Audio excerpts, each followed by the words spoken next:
শুভ সকাল আমার প্রিয় বন্ধুরা, আশা করছি তোমরা সবাই খুব ভালো আছো এবং যে যেখানে আছো অনেক সুস্থ আছো।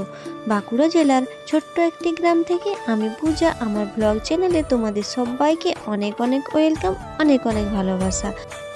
বড়দের প্রণাম জানিয়ে ছোটদের ভালোবাসা জানিয়ে আজকে সকালটা শুরু করলাম। সকালে উঠে আমাদের গ্রামের প্রথম কাজ মাড়ুলে দেয়া, তো মাড়ুলে দিয়ে আজকে সকালটা শুরু করলাম। তো ওনাদের দেখলে সকাল থেকে ঝিরিঝিরি বৃষ্টি পড়ছে, আর আমরা যেখানটাতে বাসন দিই তাহলে সেখানে তো বাসন দিলে আমি ভিজে যাব, তো এখানেই আজকে আমি বাসন ধুবো। ওই যে ডাব্বাগুলো দেখতে পাচ্ছ, ওই ডাব্বাতে আমি জল ভরে রেখেছি, বৃষ্টির জল। যখন বৃষ্টি পড়ছিল ডাব্বাগুলো দিয়ে রেখে দিয়েছিলাম, তারপরে রাত্রে না সব ডাব্বাগুলো একদম ভর্তি হয়ে গেছে। এমনিতেই তো আমাদের এখানে কতটা জলের অসুবিধা, যারা আমরা ব্লগ দেখো তোমরা জানো তো, এতটাই জলের অসুবিধা যে বলে বোঝাতে পারবো না। তো এই যে দেখো আমার এখন বাসনগুলো ধোয়া হয়ে গেল, হাঁড়ি কড়াইও মাজা হয়ে গেল। তো এখন আমি রান্নাঘরে নিয়ে যেয়ে রেখে দিচ্ছি। আর ওই যে ছোট্ট ঘরটা দেখতে পাচ্ছ, এটাই আমাদের রান্নাঘর। দরজাটাও ভালো নয়, কেমন টিনের দরজা দেখছো, ভেঙেই যায়, শুধু কপার দিতে গেলেও খুলে যাবে, মানে অনেক রকম সমস্যা। তারপরে আমি রান্নাঘরে চলে এলাম। রান্নাঘরের কাজটাই তো আমাদের আগে করতে হয় বলো, রান্না বান্না করে তো আগে তো খাওয়া দাওয়া, তারপরে সব কিছু। তো দেখো এখন আমি উনুনটা প্রায় ভেঙে গেছে, দুদিন ছাড়া শুধু উনুনটা ভেঙেই যাবে। তো এখন আমি একটু মাটি দিয়ে, বিলের মাটি দিয়ে লেপে দিচ্ছি যতটুকু সারানো গেল। দুদিন ছাড়াই এরকম হয়ে যায়, তো হালকা হালকাভাবেই লাতা দিচ্ছি। তোমরা তো দেখতে পাচ্ছ কিছুদিন ধরে প্রায় বৃষ্টি হচ্ছে, আর বৃষ্টি তো হবেই বলো, বর্ষাকালে বৃষ্টি হবে না তো কখন হবে। তো আমি এখন এটাকে একটু হালকা হালকাভাবে লেপে দিচ্ছি, যাতে আগের দিনের সগড়িগুলো হালকা ঢাকা পড়ে যায়। তো দেখো তারপরে পুচকি আর পুচকির বাবা ঘুমোচ্ছিল, তো ওরা ওঠার পরেই আমি কিন্তু বিছানাটা এখন একটু ঝেড়ে নিচ্ছি। ওরা প্রতিদিনই প্রায় 7টা 8টা পর্যন্ত ঘুমায়, আর আমাকে উঠতে হয় প্রতিদিন 5টার সময়। আগে 4:30টার সময় উঠতাম জানো তো, আর এখন আমি 5টার সময় উঠি। তারপর বাসি বিছানাটা এখন আমি একটু ঝেড়ে নিচ্ছি। আর সকালে উঠে আমি আগে রান্নাঘরটা ঠিকঠাক করে মেয়ের জন্য খাবার করে নিয়েছিলাম। কেন জানো তো, আমার মেয়েটা তো একে রোগা পাতলা, সে কারণে না ওকে আমি 2 ঘন্টা ছাড়া ছাড়া খাবার খাওয়াই। তো ওঠার আগে আমি সব কিছু খাবার রেডি করে থাকি।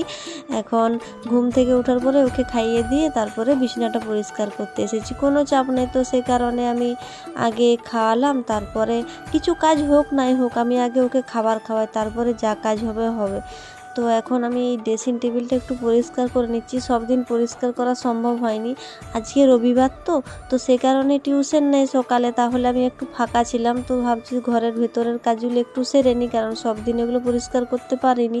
আর এই পুতুলগুলো দেখতে পাচ্ছ, আমার মেয়ে তো সবসময় ফেলে দিই, এই তুলে রাখছি এই তুলে, এখন অনেক পুতুল আছে, তো কোথায় ফেলে দিয়েছে খুঁজে এনে আবার এখানে রাখতে হবে।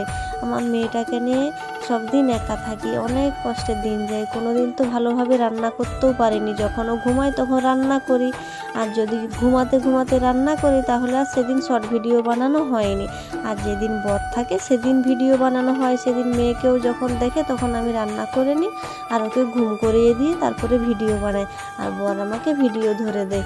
তো এই যে ছোট্ট ঘরটা দেখতে পাচ্ছ, এটাই আমার ঘর। আর এই যে পালঙ্ক, ড্রেসিং টেবিল আর শোকেস, সেগুলো সব আমার বাপের বাড়ি থেকে দিয়েছিল বিয়ের সময়, নিজে এখনও কিচ্ছু কিনতে পারিনি। তো তারপরে আগের দিনের জামা কাপড়গুলো শুকনো হয়নি ভাইয়ের, তো সেই জামা কাপড়গুলো এখন বাইরে একটু মিলে দিচ্ছি। রোদটা দেয়নি, হালকা বাতাস দিচ্ছে, তাও ভাবলাম যতটুকু শুকোলো, বৃষ্টিটা একটু থেমেছে তো সেই কারণে ভাবলাম একটু মিলে দিই। মানে এত সমস্যা চারিদিকে, গাছপালা ভালোভাবে তো রোদ পাবেই না, এখানটাতে একটু রোদ পায়। আর এই যে দেখো চারিদিকে না শ্যাওলা জমে ভর্তি হয়ে গেছে, একটু অন্যমনস্ক হলেই কিন্তু পিছলে পড়ে যাবে। তারপরে এই যে দেখো করতে করতে আমি কিন্তু ভাত বস করে দিয়েছিলাম, ভাতের সাথে ডাল দিয়ে দিয়েছিলাম, ডালও সিদ্ধ করা হয়ে গেছে। রান্না বান্না করার পরেই আমি না রেডি হয়ে গেছিলাম, কিছু না শর্ট ভিডিও বানাতে হবে। আজকে বর চলে যাবে জল ঢালার জন্য মুকুটমণিপুর, অনেকটাই দূর, তাহলে একদিন আগের থেকে, তো সে কারণে আমি সেজেগুজি করে শর্ট ভিডিও বানিয়ে নিলাম। শর্ট ভিডিও বানানোর পরেই আমার বর কিন্তু চলে গেল, এই দেখো যাচ্ছে কলসি নিয়ে। তো এই কলসিগুলো নিয়েই ওরা 4 জনে 4টা কলসি একটা বাকের মধ্যে নেবে। তো ভালো সিন অবশ্যই তোমাদেরকে পরের দিন আমি শেয়ার করব ব্লগেতে, তোমরা দেখবে, আশা করছি খুব ভালো লাগবে। আর তারপরেই বিকেলে টিউশন ছিল, আমি টিউশন পড়াতে বসে গেছিলাম। তার আগে আমি বড়বাবুরা কেমনভাবে যাচ্ছে আমি একটু শাড়ি পরে দেখতে গেছিলাম, সে কারণে শাড়িটা পরে আছে, তাই এখনও খোলা হয়নি। তো এই যে বিকালের টিউশনিটা আজকে আছে, যেহেতু কালকে বন্ধ হবে, সোমবার আছে, এরা সবাই জল ঢালার জন্য যাবে, তো সে কারণে আমি টিউশনটা সেরে দিলাম, তাহলে আমি সোমবার দিন ফাঁকাই থাকবো। আমার সকল বন্ধুদের কাছে একটাই অনুরোধ, তোমরা কে কোথার থেকে ভিডিওটা দেখছো অবশ্যই আমাকে কমেন্ট করবে। তোমাদের কমেন্ট আমাকে আরও আগে এগিয়ে যেতে অনেক সহায়তা দেবে আর নতুন নতুন ভিডিও করার উৎসাহ জাগবে। তো দেখো বন্ধুরা, তোমাদের সাথে আমি একটা কথা শেয়ার করতে চাই।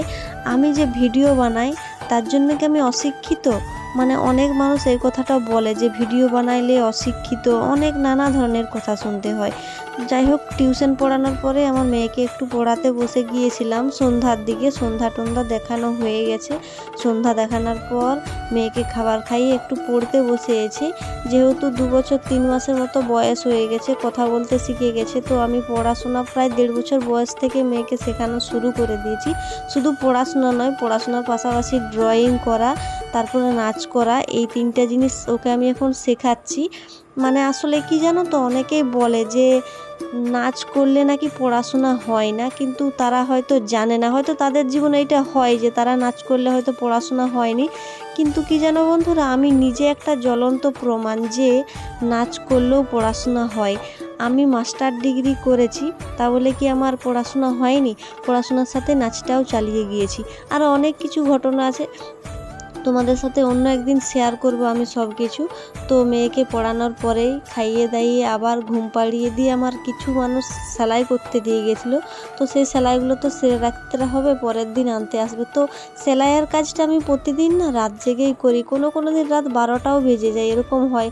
একটু ভালোভাবে থাকতে গেলে তো একটু কষ্ট করতে হবে বন্ধুরা। তো আজকের ভিডিওটা আর বড় করছি না, সবাই ভালো থেকো।